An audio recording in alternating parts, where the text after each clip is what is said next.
Hai, pada pertemuan kali ini kita akan melanjutkan pembahasan mengenai eksponensial dan logaritma dengan subtopik persamaan eksponensial. Nah, pada pertemuan sebelumnya kita sudah membahas beberapa bentuk dari persamaan eksponensial.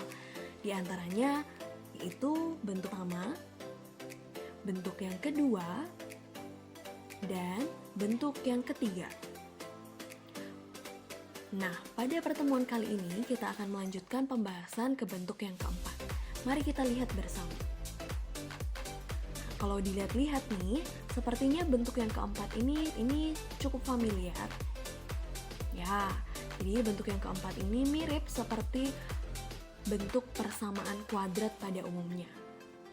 Biasanya kita menemukan ax kuadrat ditambah bx ditambah c sama dengan 0.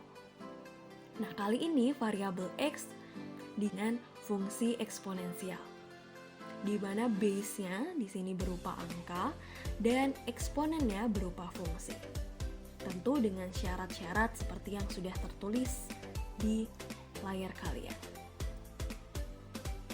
Nah, ada beberapa langkah untuk menyelesaikan persamaan bentuk keempat ini.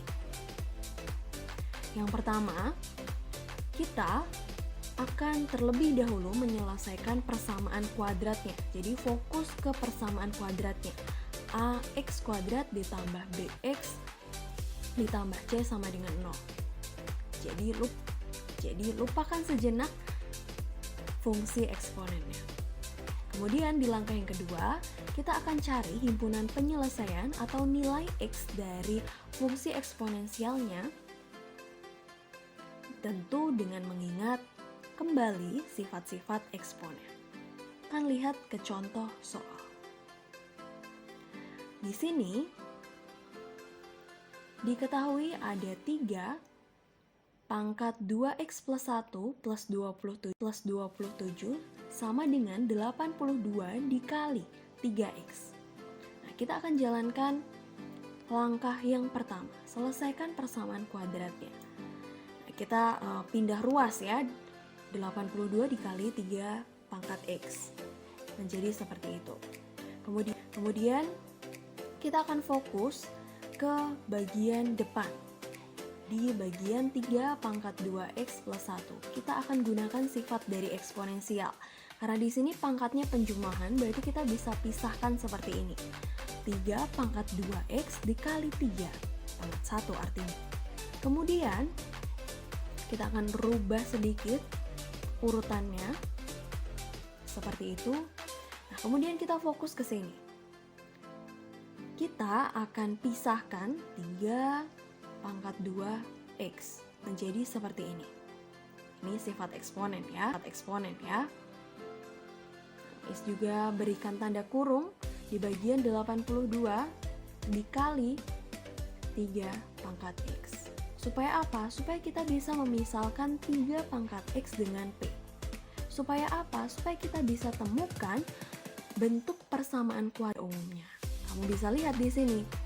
3p kuadrat dikurang 82p ditambah 27. Sehingga kita bisa cari faktor dari persamaan kuadrat ini. Miss gunakan langkah ini ya. Kalau kalian punya langkah yang lain boleh untuk menemukan faktor dari persamaan kuadrat ini. Kita punya 3p dikurang 1 dikali p dikurang 27 sama dengan 0. Artinya, kita punya p sama dengan 1/3 atau p sama dengan 27. Nah, apakah ini himpunan penyelesaiannya? Tentu bukan. Karena kita harus jalankan langkah yang kedua. Yaitu, kita akan cari nilai x-nya. Kalau tadi kita misalkan 3 pangkat x dengan p. Maka sekarang kita akan kembalikan P dengan 3 pangkat X. Tadi kita punya P sama dengan 1/3 atau P sama dengan 27. Kita kembalikan P menjadi 3 pangkat X, sehingga kita punya 3 pangkat X sama dengan 1/3. 1/3 itu adalah 3 pangkat 1, sehingga kita punya X sama dengan negatif 1. Itu penyelesaian yang pertama.